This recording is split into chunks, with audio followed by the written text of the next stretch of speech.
Could Haiti be on the brink of collapse? Gangs control most of the capital. People are starving as humanitarian aid is blocked. And the political vacuum is only worsening the crisis. What's caused this unprecedented chaos in Haiti, and what's the way out? This is Inside Story.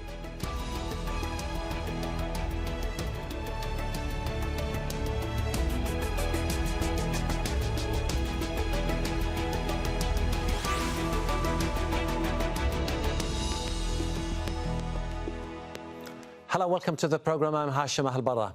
People in Haiti are bracing for more violence weeks after powerful gangs launched an offensive to topple the government. Food is running out, essential goods are in short supply, and nothing is coming in or out of the capital. The United Nations is warning more than 1 million people are on the brink of famine. There's essentially no government in place, and plans to establish a transitional governing council have caused disputes and controversy. So how can Haiti overcome this crisis? Is foreign involvement helping, or is it fueling instability? We will explore these issues with our panel of guests in a moment. First, this report by Katia Lopez-Hodoyan. Haiti is in crisis. Gangs have taken over most of the capital with reports of killings, kidnappings, and sexual violence. Schools, banks, and most government institutions are closed, and people are growing desperate. Last night, gang members stormed our house with heavy firearms. They looted and vandalized everything. Getting anything in or out of Haiti is a problem. The U.S. and European Union have promised aid, but delivering it is a challenge. The capital's main port is closed, as is the airport. And heavily armed fighters have blocked the presidential palace with shipping containers. Food, fuel, and essential supplies are running out. And for many, making a living is impossible. With all this insecurity, I don't have any more clients. Even the people on the pavement can't stop to see my artwork on the street. The airport is closed, and we're suffering. I'm out here for the sake of it. Haiti is the poorest country in Latin America and the Caribbean. And for years, it's faced political and financial insecurity. In 2010, a major earthquake displaced more than 1.5 million people. Many are still homeless. More challenges followed when President Jovenel Moïse was assassinated 3 years ago. His nominee for Prime Minister, Ariel was sworn in and promised to hold presidential elections as soon as possible. But nearly 3 years later, criminal gangs are filling the power vacuum. And so we have to understand that for most people, whether there's a prime minister today and not tomorrow, it's not going to make a difference in their life if that government wasn't doing anything to support them from the beginning. Gang leaders are opposed to a transitional governing council that the U.S. and some Caribbean countries are pushing for. It could be made up of representatives from Haiti's political blocs, but after years of unsuccessful foreign interventions, many Haitians are against it.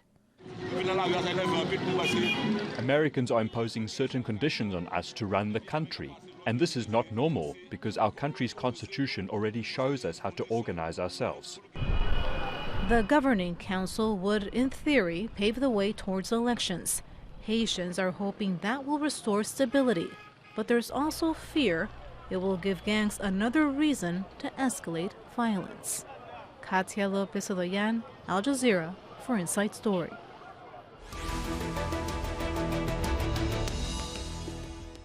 Let's get to the heart of what's going on in Haiti with our expert guests. Joining us from New York is John Eddy St. Paul, the founding director of the City University of New York's Haitian Studies Institute and the professor of sociology at Brooklyn College. In Boston, Emmanuela Douyon is the executive director of the Haitian think tank Policite and social justice activist. And in the Canadian capital, Professor John Packer is director of the Human Rights Research and Education Centre at Ottawa University. He's advised the United Nations in numerous peace processes around the world, including Haiti. Welcome to the program. John Eddy, I'll start with you. How did Haiti descend into this chaos? For me, what is happening in Haiti, as a sociologist, is not complicated to explain. I use a theory. My theory is that Haiti, since its inception in 1804, has always had to face some international forces made by the collective West. And the collective West, they have always do everything in their power to prevent the constitution of a strong state in Haiti. This is one aspect. Second aspect also, the behavior of the international community has also shaped the political culture of the Haitian elites. And when you put all together the acting of the international community in Haiti with the Haitian elites, so we can explain what is happening in Haiti. So that chaos that is currently taking place in Haiti is part of what I would call a conditioning. So there has been a kind of programming. So they have programmed the Haitian society to be in that place that we see now. Exactly.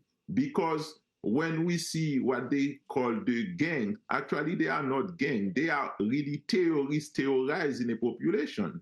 And if you do like a comparative perspective, because in politics is a science, and in politics we have a subfield that is called comparative politics. What is happening in Haiti is not totally different than what is happening in the sub-Saharan country and what is happening in the Democratic Republic of Congo. All right. So what is happening in Haiti can be explained by the great power of U.S. and more specific Western imperialism and U.S. imperialism in Haiti. So this Emmanuela, is do you share the same remark. view voiced by John Eddy, which is the fact that this is something that has been instrumentalized by the foreign powers?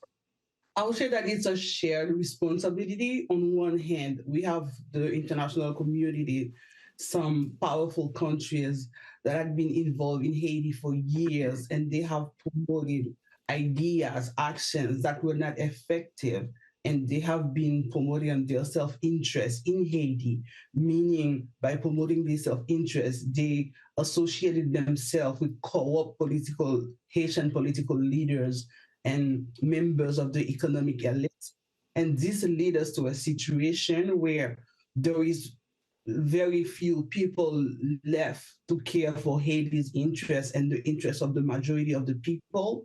And you have, on one hand, the international community, the actors from the international communities and the actors from the political and economic elites in Haiti who are literally pursuing their own agenda using the country resources and using, and for the one in Haiti, the political and economic elites, they are using the gangs to secure their power and the ability to continue to control the country resources.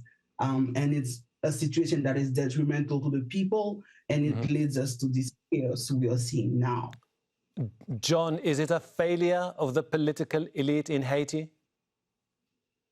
Oh, it's a failure of everyone. And I would agree with the last speaker that there's a shared responsibility. In fact, there's an awful lot of blame to go around, both in the putative international community and certainly amongst Haitians, both in the social layers and definitely the so-called elite. There's a collection of persons and families that have long had dominant or influential roles, and they have failed utterly, not only to effect control within Haiti, but to reach any kind of a governing arrangement over now decades. So this is not a short term or something that was unforeseeable or something that suddenly crept up on us. This is the character, unfortunately, of the state, which is to say it's essentially a failed state.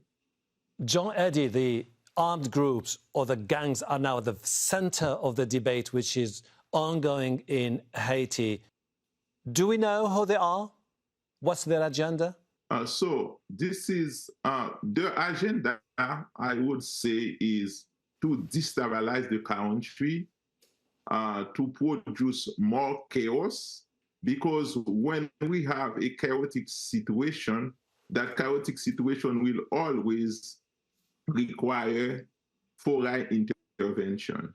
And in Haiti, we have on one hand the Haitian people, and I'm very glad that Jazeera invited us to provide an alternative narrative because the mainstream media, they never focus on the Haitian people, both in Haiti and the diaspora, fighting to recover Haiti's sovereignty. So they present the gang actually as a revolutionary actor when it's totally a lie. So the gang, they have master, so they have their boss, and their bosses, we find their bosses, as I said, on many occasions, in the political spectrum, in the private sector or business. But also, I would add on what John Parker said. John Parker said the Haiti is a failed state.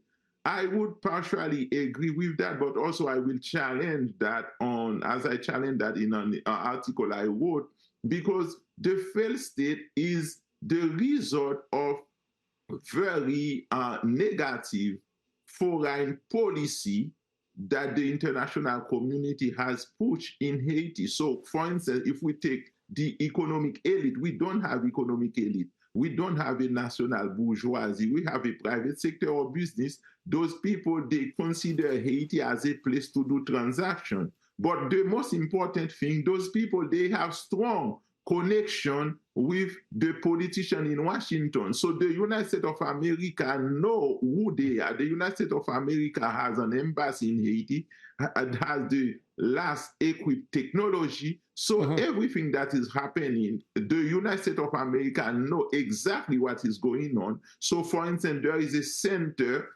based in Washington, D.C. that produces a report to explain exactly where the guns comes from the United States of America. The United States of America, they know everything that is happening in Haiti. And if they are doing nothing, it's because it's very convenient for them.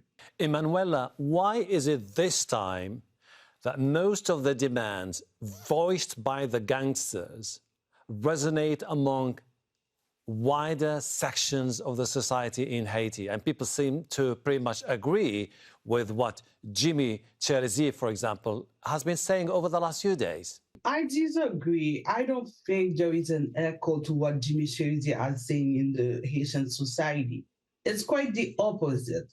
We have gangs who understood that they face years in prison, they committed crimes, and they work together to have a new narrative that they are not merely gangs, that they are revolutionary. And they are repeating the same discourse that Haitian politician has been repeating for years. So what Jimmy Cherizier is saying now is what so many Haitian politicians are saying. And part of it was what the people want. He's just using this language to portray himself as someone he is not, so that he can make sure that he's not treating as the gang and criminal he is, but some sort of revolutionary. But it's so wrong. It's not true. It's not factual. The proof are there.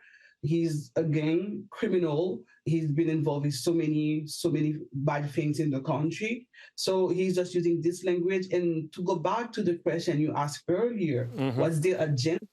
The agenda is very clear. They are pursuing it for themselves and for the people who have been backing them for years. They want to be presented as savior of the Haitian people so that they do not go to jail. There is a fight to avoid accountability in the country. And it started back when activists started asking for accountability on the Petro-Caribe financial scandal.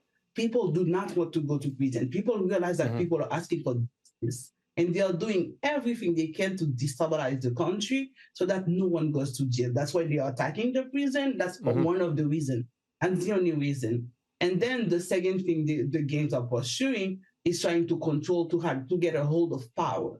Because once they get into power, they can call for amnesty, and then they can make sure they never pay for what they have done. And the people who are backing them, the powerful politician and businessmen, they will not face justice neither. So that's two goals they are pursuing. And because it's political, they are trying to convince to show that they have the support of the people. They are using the language and saying that we are for the people. John, these gangs control 80% of the capital, and they are reinventing or trying to reinvent themselves to somehow build bridges with the disgruntled population in Haiti. How do you see them moving forward? Do you think they will definitely have a bigger say in life in the future? The gangs, particularly in Port-au-Prince, have had effective control for quite a long time. It's now up to about 80% of Port-au-Prince, but it's been half of the city for a couple of years. And there are many gangs. And the understanding of exactly who they are and how they function, this is a bit complex. As one of the previous speakers said, they have their sponsors, they have their providers of resources. There are the different narratives about some like Cherizier, who fashions himself a kind of modern resurrected Robin Hood of sorts and so forth. This is all a lot of nonsense. The gangs are criminal. There's no doubt. They are brutal and they are effective in what they are doing, which is to say controlling the streets. They have grievances for sure, and they need to be engaged. But the fundamental issue here is the country is without any effective control. There hasn't been a rule of law in a long, long time. There's no effective judiciary. There's no, the legality of any state authority is now largely absent. Even the arrangements recently made internationally are extra-constitutional. And there's virtually no legitimacy. So the power of guns and control on the street, at least in Port-au-Prince, belongs to the gangs, and that's going to have to be engaged with in any case. John, Eddy, who should we blame for what is happening in Haiti? Should we blame Ariel Henry because he was not an elected official and who was a big fan of not having elections whatsoever, to the point where we ended up having political vacuum, no parliament, no efficient government, and chaos came in? So, yeah, that's a great question because a society is never a homogeneous block. A society is very heterogeneous. And in Haiti, on one hand, we should blame the traditional actor of the political class, those people who only see power as a way to feed their belly and their tribe and their clan. But also we should blame the international community, the collective West, under the hegemony of the United States of America, because in the Haitian society, politics is also made by civil society. In Haiti, we have had members of civil society for years who have been pushing for a new orientation, for a shift of U.S. foreign policy toward Haiti. But even the same Ariel Henry, he was never picked by the Haitian population. He was picked by the core group, by Madame Hélène Miguel Alim, through a tweet. So the international community, they have always choose the worst option for Haiti. For instance, currently, at the moment we are talking, there are also other proposals in order to find a solution for Haiti. But the international community, they choose to go with the worst political actor in Haiti. So it's a very complex situation because Haitian people, they have very proposals that can work, but also Haiti is a country in which currently that is under tutelage of the United States of America. So they don't want the progressive actor in Haiti to shape Haiti fate and Haiti future. This is the problem. Emmanuela, is the Transitional Council the best answer to the problems of Haiti, at least for the time being? For the time being, there is no other option than a transitional council because we need some time to plan election and we cannot have a power vacuum like this. We need people to be able to take decision on behalf of the country, although it's still complicated because they are not elected officials, but this is the situation we are now, and we need to fix it. We have no other choice than having a transitional council for now. And the goal will be to have elections as soon as possible. John, is the US, does it still have leverage? Does it still have a bigger role to play in the future to prevent further descent into abyss? I don't know about the word leverage. It has possibilities. And if you allow me just to take exception a bit with the narrative that we've been hearing, that this very stale idea of the external bogeyman, the foreign nefarious interests, and so all of that's partly true. But the hard fact is, that Haiti has had endemic corruption for most of its existence. It's Transparency International identifies it at 171st out of 180 states, extremely corrupt, by the way, extreme poverty, 50% illiteracy. There hasn't been a serious election with above 20% turnout in a long, long time. And so what we really have to tackle here is that this is a failed state. I come back to that. And here that means that the international community, and led probably by the United Nations, because CARICOM, for all of its goodwill and President Ali of Guyana's enthusiasm to take some leadership, simply doesn't have the capability to do what needs to be done. I think what we need to be talking about is something like a trusteeship that can create the facilities to reinvigorate the sovereignty of Haiti for the Haitian people that is so longed for. But that's not going to come magically from some kind of organic process. This is going to have to be supported internationally, and I think the UN's going to have to step up. But that requires political will and resources, and it's not clear that that's there. John Eddy, you said earlier that the answer should come from within, should be led and owned by the people of Haiti.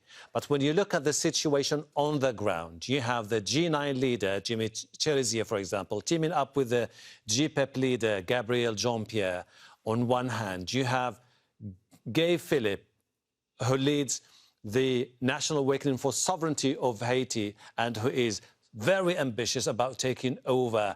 If they are the only people now leading the movements in Haiti, do you see the potential for a stable, prosperous, thriving Haiti with these actors? Yeah, definitely. Definitely, I see that. And for that to happen, we need to change the perspective. We need to change the paradigm.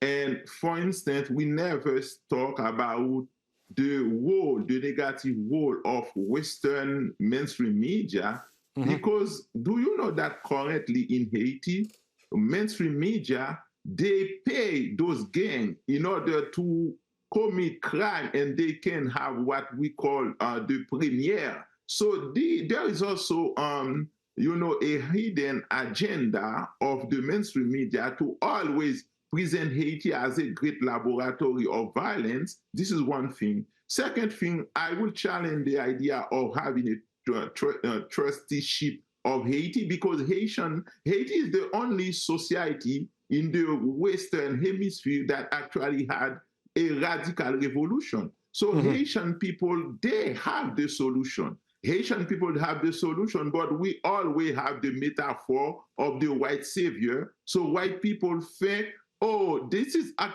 very a logic of racialized capitalism. White people think they can take decision for Haitian people. When we are talking about corruption, we have a country in which the international community, they create the condition and then for Haitian people to receive humanitarian aid. Okay. But those humanitarian aid, they don't go to the Haitian government. They go straight to an international NGO based in Canada, based in Switzerland, based in Washington. So the international community has to stop thinking Haitian people as children and they require the metaphor of the white savior. We don't want a white savior in Haiti. Haitian people have the opportunity to save themselves by themselves.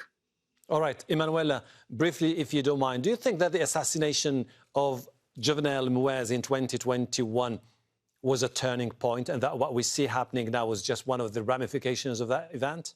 The assassination of the president was just one more thing. It didn't determine anything. It was escalating, and it was obvious for anyone observing the situation in Haiti that it was going to only to get worse.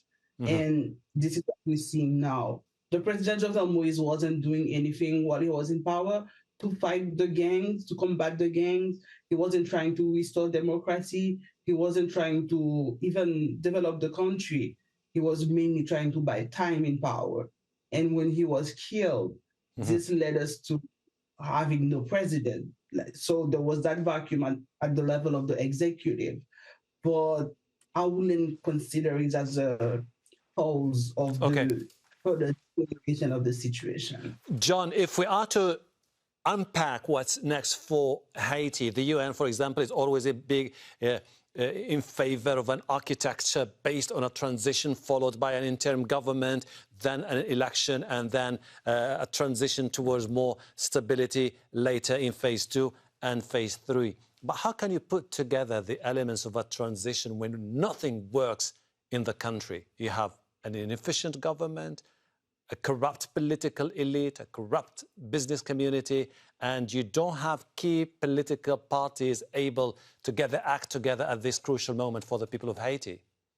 That's exactly the conundrum. It's not a unique one. This has been the case in some other situations historically, and transitions, the international community, such as it is getting better at managing transitions in some respects. It's highly challenged in many places, so this is no panacea, to be sure.